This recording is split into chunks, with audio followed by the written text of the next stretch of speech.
अस्सलाम वालेकुम। Chapter number 3 के हमने 2 टॉपिक पढ़ लिए हैं और आज हमने पढ़ना है यूजेस ऑफ इलेक्ट्रोमैग्नेटिक वेव्स। तो हमारे चैनल को सब्सक्राइब करके बेल आइकन को प्रेस ज़रूर कर देना और हाँ, वीडियो को शेयर और लाइक ज़रूर कर देना और वीडियो को पूरा देखना। Thank you so much. Students, आज का हमारा जो टॉपिक है वो है यूजेस ऑफ इलेक्ट्रोमैग्नेटिक वेव्स। ये टॉपिक बहुत ही इम्पोर्टेंट और बहुत ही मुश्किल है इस चैप्टर का। Electromagnetic waves haves many advance technologies. हमारे यहाँ इस दौर में हम बहुत सी टेक्नोलॉजीज़ यूज़ करते हैं जो कि इलेक्ट्रोमैग्नेटिक वेव्स पे चलती हैं।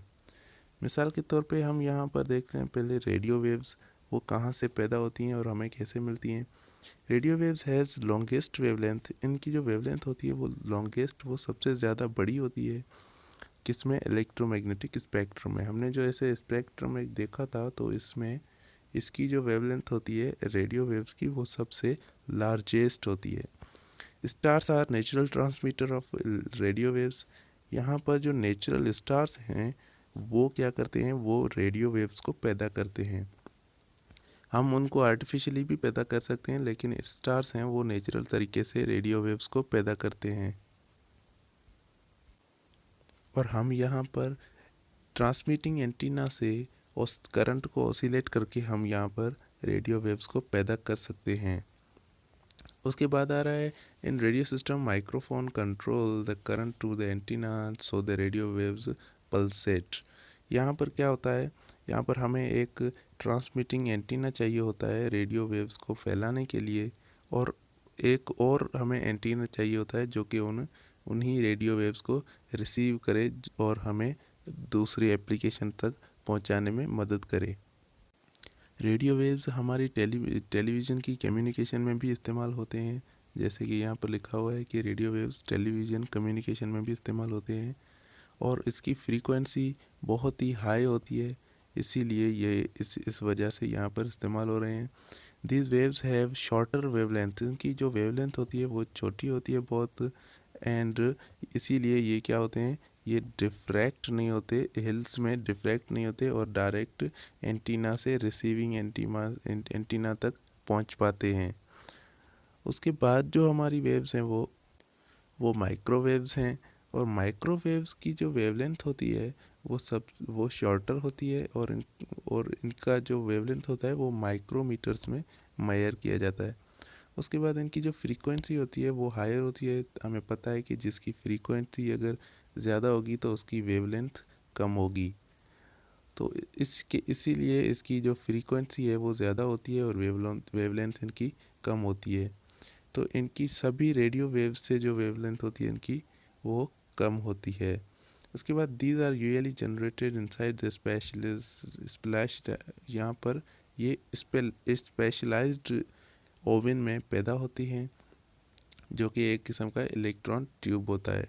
उसके बाद satellite phones are microwaves for the communication. यहाँ पर जो सैटेलाइट के फ़ोन्स होते हैं या फिर हमारे कम्युनिकेशन मोबाइल फ़ोन्स होते हैं वो भी माइक्रोवेव्स को ही यूज़ करते हैं। जैसा कि हम कॉल वगैरह करते हैं या फिर टेलीविज़न प्रोग्राम्स देखते हैं, तो सैटेलाइट से वो डायरेक्ट वो माइक्रोवेव्स में हमारे पास यहाँ पर पहुँचते हैं और हम उससे कॉल वगैरह करते हैं या इंटरनेट यूज़ करते हैं।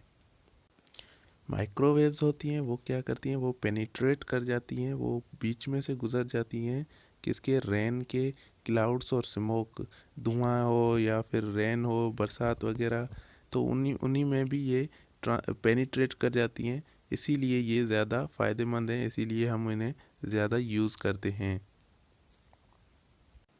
उसके बाद इंफ्रारेड वेव्स।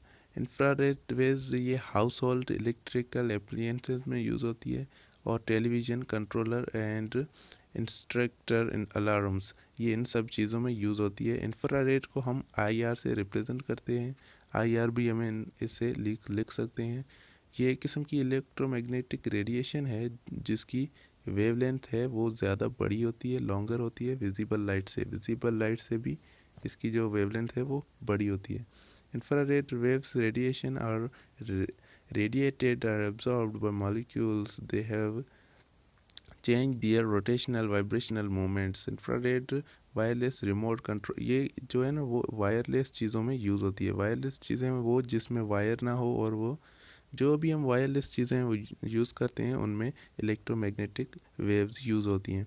तो यहाँ पर जैसे कि हम अगर कोई एसी का रिमोट लगा रहे हैं या फिर कोई टीवी चला रहे हैं, तो उसका हम अगर सिर्फ रिमोट का बटन दबाएंगे तो वो टीवी हमारा काम करने लगेगा। तो यही है यहाँ पर इंफ्रारेड वेव्स इसी में यूज़ होती हैं कि वो हमारा जो इंस्ट्रक्शन है वो टीवी तक पहुँचा देती है।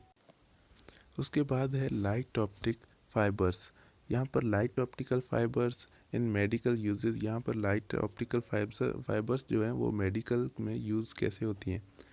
A high optical fibres make them also ideal for the use of medical surgery. यहाँ पर जो फ्लेक्सिबिलिटी है इनकी, लाइट ऑप्टिकल फाइबर की फ्लेक्सिबिलिटी है, इसीलिए ये मेडिकल में यूज़ होते हैं। उसके बाद ये एंडोस्कोप, यहाँ पर एक एंडोस्कोप है जो कि मेडिकल डिवाइस है, एक मेडिकल डिवाइस है।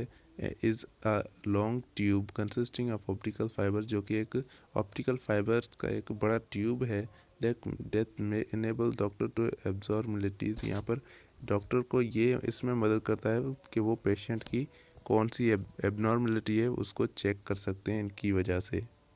उसके बाद है अल्ट्रा वायलेट में सन बैंड्स में इस्तेमाल होती है, फ्लोरेंस ट्यूब में और स्टेरिलाइजेशन में इस्तेमाल होती है।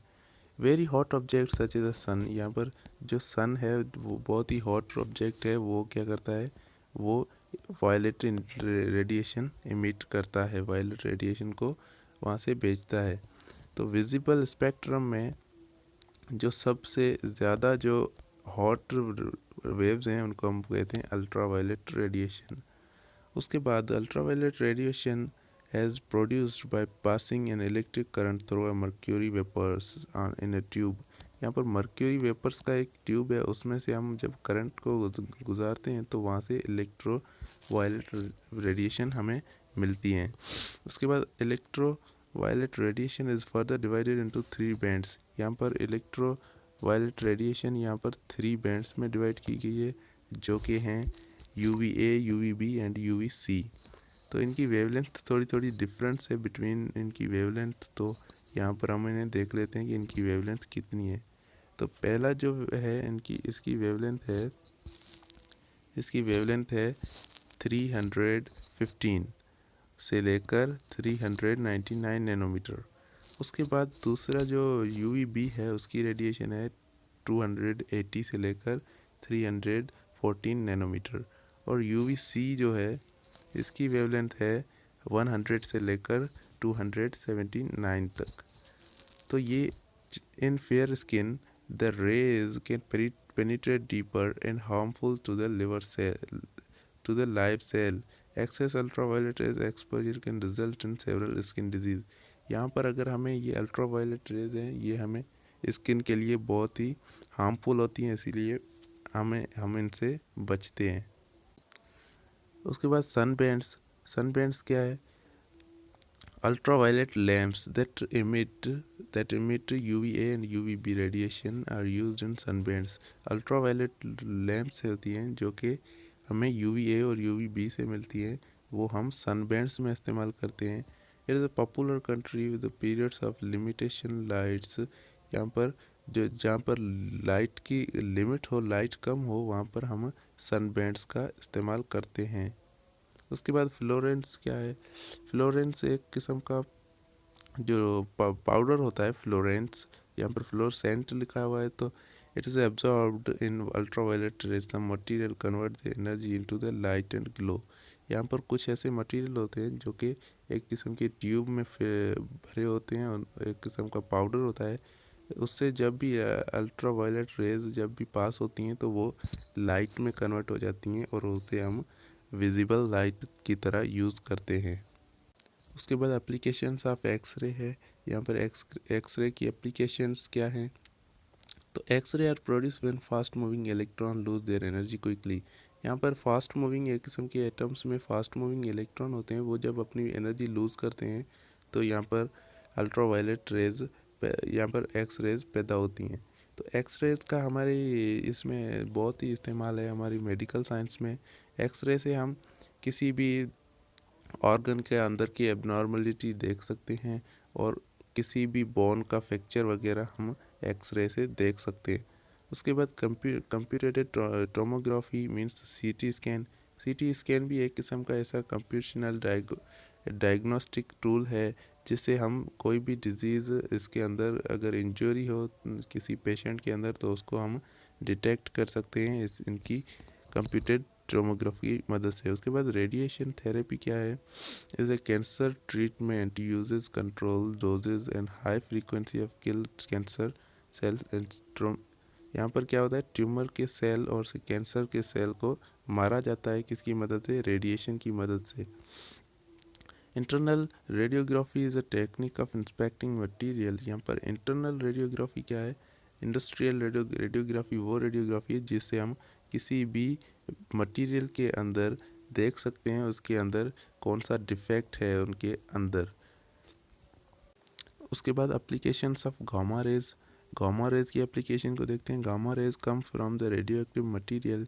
ये एक किस्म की रेडियो एक्टिव मटीरियल से निकलती है। तो रेडियो एक्टिव मटीरियल क्या होता है? रेडियो एक्टिव आप पढ़ेंगे फिजिक्स में। रेडियो एक्टिव ऑब्जेक्ट्स ऐसे एटम्स होते हैं जो कि स्टेबल नहीं होते हैं और वो डीके होना शुरू हो जाते हैं। तो उसमें से निकलते हैं यहाँ पर जो अनस्टेबल एटम्स होते हैं वो डीके होते हैं, तब यहाँ वहाँ पर गामा रेज उससे निकलती हैं। तो यहाँ पर लिखा हुआ है कि स्टेबल न्यूक्लियर लूज एनर्जी। जब स्टेबल न्यूक्लियस जो एनर्जी को लूज़ करता है तब जाके वहाँ पर पैदा होती हैं गामा रेज। तो गामा रेज हमें कैंसर का ट्रीटमेंट करने में मदद करती है। These high energy rays are directed to the cancer tumour kill. यहाँ पर कैंसर और ट्यूमर के सेल्स को ये मार देती है और हम उस बीमारी से बच जाते हैं। तो ये भी एक किस्म की बहुत ही ख़तरनाक अल्ट्रावायलेट रेज होती हैं। उसके बाद गामा नाइफ रेडियो सर्जरी। ये एक किस्म की ऐसी सर्जरी है जिसमें गामा रेज को हम यूज़ करते हैं ऐसे सर्जरी जिसमें हम ब्रेन्स के जो जो ख़राब सेल्स होते हैं जो कि बीमारी वाले सेल्स होते हैं उनको हम डिस्ट्रॉय करते हैं। उसके बाद पॉजिट्रॉन एमिशन टोमोग्राफी PET। ये क्या है? ये हम देखते हैं यहाँ पर। It is a functional medical imaging method. ये एक किस्म का मेडिकल इमेजिंग मेथड है जिसमें हम अंदर की इमेज देखते हैं कि ये स्कैन करके PET स्कैन करके हम उसके अंदर की इमेज देखते हैं। तो दोस्तों ये आगे आप थोड़ा सा पढ़ लीजिएगा। और यहाँ पर gamma rays are highly penetrating. ये एक किस्म के हाईली पेनिट्रेटिंग होते हैं जो कि किसी भी मेटल के अंदर से गुज़र जाते हैं और इनकी जो वेवलेंथ की रेंज है वो 0.01 मीटर और से लेकर 10 नैनोमीटर तक है। तो दोस्तों आपको ये वीडियो कैसी लगी कमेंट में ज़रूर बताइए और हमारे इस चैनल को सब्सक्राइब करके बेल आइकन को प्रेस ज़रूर कर देना। मिलता हूँ आपसे अगली वीडियो में, तब तक के लिए थैंक यू सो मच।